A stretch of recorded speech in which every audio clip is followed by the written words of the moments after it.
Bonjour tout le monde, j'espère que tout le monde va bien. Donc comme chaque semaine, on se retrouve pour une nouvelle édition de Sec Passé Chili. Donc cette semaine, le président Sebastián Piñera a averti qu'il utilisera son droit de veto au projet de réforme de la loi sur l'immigration si les indications récemment approuvées en commission s'aboutissaient.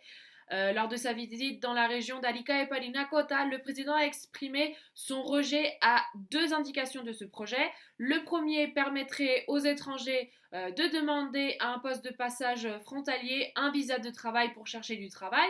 Le second établirait une période de régularisation de 90 jours à compter de la publication de cette loi pour les migrants. Le président a affirmé que ces modifications inciteraient à l'immigration clandestine et qu'il espérait que ces deux propositions ne prospéreraient pas, car si c'était le cas, il allait utiliser son droit de veto, car il considère que ces deux propositions produiraient de profonds dégâts.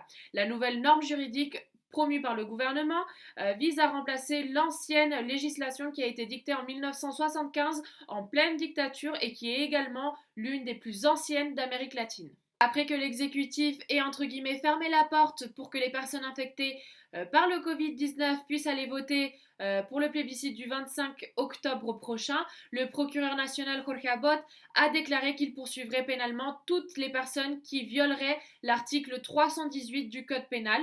Cela a été annoncé dans une interview dans le journal La Tercera où Abot a soutenu qu'ils n'auront pas d'autre choix si le CERVEL et le gouvernement ne se mettent pas d'accord sur une méthode spéciale pour que ces personnes puissent aller voter. Donc comme chaque semaine, on va faire un résumé des communes qui entrent en quarantaine, des communes qui passent en phase de transition et aussi des communes qui passent en phase de préparation. Donc en début de semaine, le gouvernement a annoncé que 5 communes retournaient en quarantaine.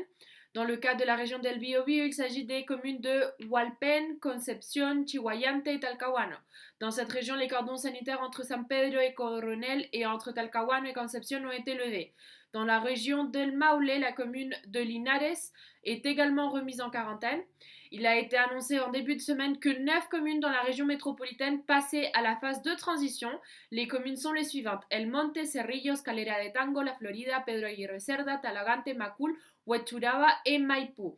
Dans le cas des communes qui retournent en quarantaine, la mesure est entrée en vigueur à partir de ce vendredi 28 août à partir de 23h. Tandis que les communes qui passent en phase de transition, elles le feront à partir de ce lundi 31 août à partir de 5h du matin. Aujourd'hui, le gouvernement a annoncé des nouvelles communes qui vont entrer en quarantaine, qui vont passer en phase de transition et en phase de préparation. Donc dans la région d'O'Higgins, la commune de Santa Cruz entre en quarantaine et la commune de Rengo passe en phase de transition. Dans la région del Ñuble, Chillán et Chillán Viejo entrent en quarantaine et dans la région del Biobío, Hualqui aussi entre en quarantaine à partir de ce 2 septembre.